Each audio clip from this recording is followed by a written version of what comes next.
Talk to me about your approach with long-term plans, because I've heard you mention that real long-term plans are something that you don't necessarily optimize for.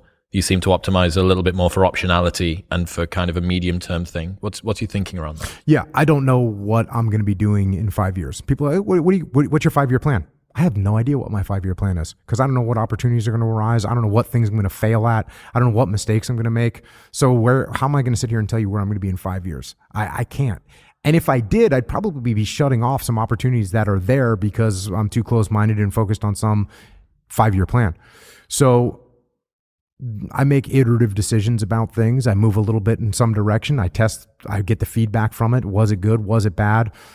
Should I put more resources toward it or not? And then as time goes by, I've either moved significantly in that direction or I've realized it's a dead end and I'm going to move away. It was more convenient a year ago when I'd say 5 years ago, I didn't have a podcast. I didn't have a book. Didn't have anything really. Yes. That was 5 years ago. So my 5-year plan, 6 years ago, my 5-year plan would have been like, oh, I guess I'll be training jiu-jitsu. And I would be training jiu-jitsu and surfing and hanging out with my family. Working with Leif, probably doing echelon front, but maybe a slightly bit bigger. Maybe not even. Yeah. I mean, I don't know. Yeah. We didn't jump in and invest some huge amount of money into echelon front. No, we started, hey, does anyone want to learn this stuff? Oh yeah, it looks like they do. Oh yeah, it looks like a lot of people do. Oh, it looks like it's very beneficial to them. Oh, they're telling all of their friends at other companies that they should do this stuff so they can get better. And that whole way down the path, yes, we'll spend more time. We'll invest more into it. We'll write a book about it. Cool, that made sense.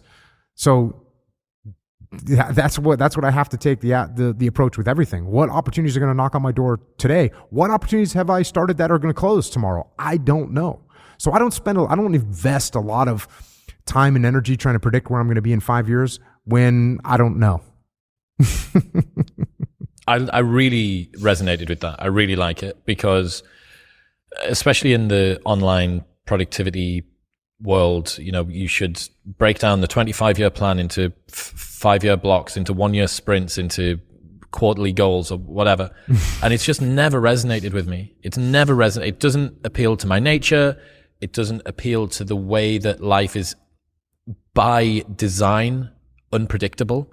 And you don't know what skills you're going to acquire, what setbacks or advantages are going to come your way. And that was you're one of the first people I've heard who's really succinctly put it together as, look, I don't have, and you're someone that if people were to think Jocko's the kind of guy with a plan, right? You don't go into battle without a plan. You go, well, yeah, but the entire war is something that requires us to respond as it occurs. Yeah. Look at the mistakes we've made. America has made as a country in war. Why? Because we had a long-term strategy that didn't make sense. And guess what? No one was willing to say, hey, this long-term strategy we've got is not working. We need to make some adjustments and we need to do it now. Instead, nope. Ignore those numbers. Ignore the feedback loop that we're getting. Just press forward with this strategy that we're on. It doesn't work. So I don't want to you have to go into battle with an idea of where you want to get to. And then as you start moving in that direction, you've got to say, oh, that wasn't what I thought it was going to be. We need to make some adjustments. That's the discipline and creativity spectrum coming up again. It is indeed.